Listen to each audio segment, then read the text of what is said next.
I'm LaVern Vivio for the Blaze TV, and this is Wide Awake.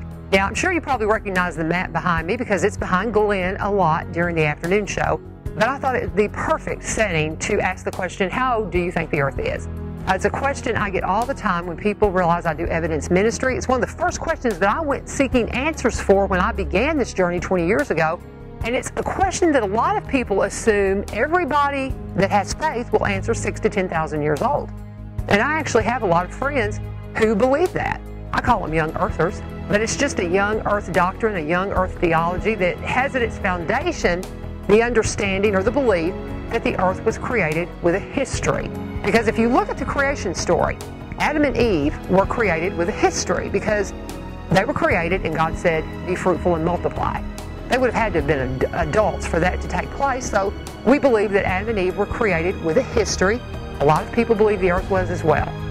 And with God, all things are possible, so is it possible? Sure it is. But I think it would have unnecessarily confused us. So I'm with the scientists. I think the earth is very old.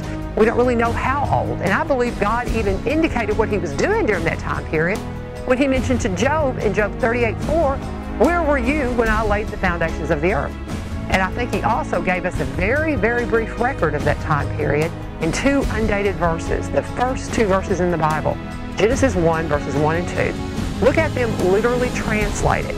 The first verse says, in the beginning of God preparing the heavens and the earth. How long of time period are we talking about?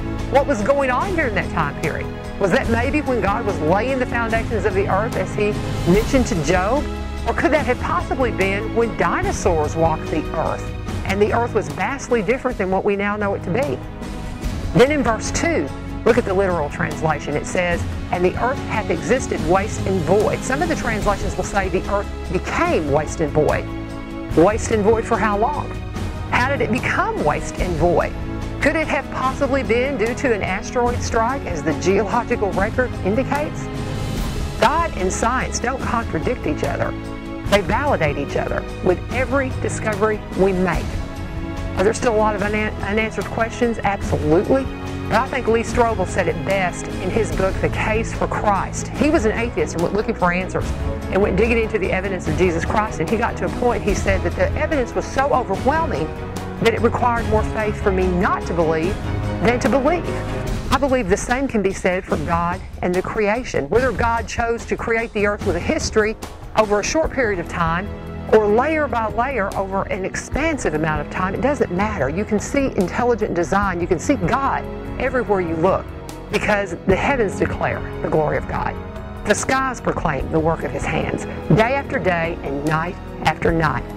You know, and as I mentioned that this is one of the first questions that I went seeking answers for, I actually kind of just stumbled into it when I stepped into a class led by another former atheist and a man who I now consider my mentor. His name's John Clayton. He was an atheist and went searching for answers. We actually went searching, trying to write a book to disprove the Bible, converted himself to Christianity. And in 1968, he started a ministry called Does God Exist?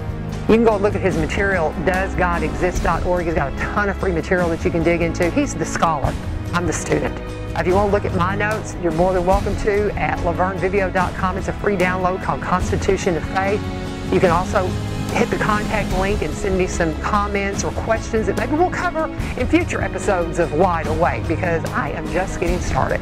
And I got to tell you, the next time on Wide Awake, we're going to look at something that Glenn mentions a lot, the importance of keeping a journal or a diary, and how those that kept the ancient diaries help us to authenticate the work that we call the New Testament. But till then, God bless and lots Dio, y'all.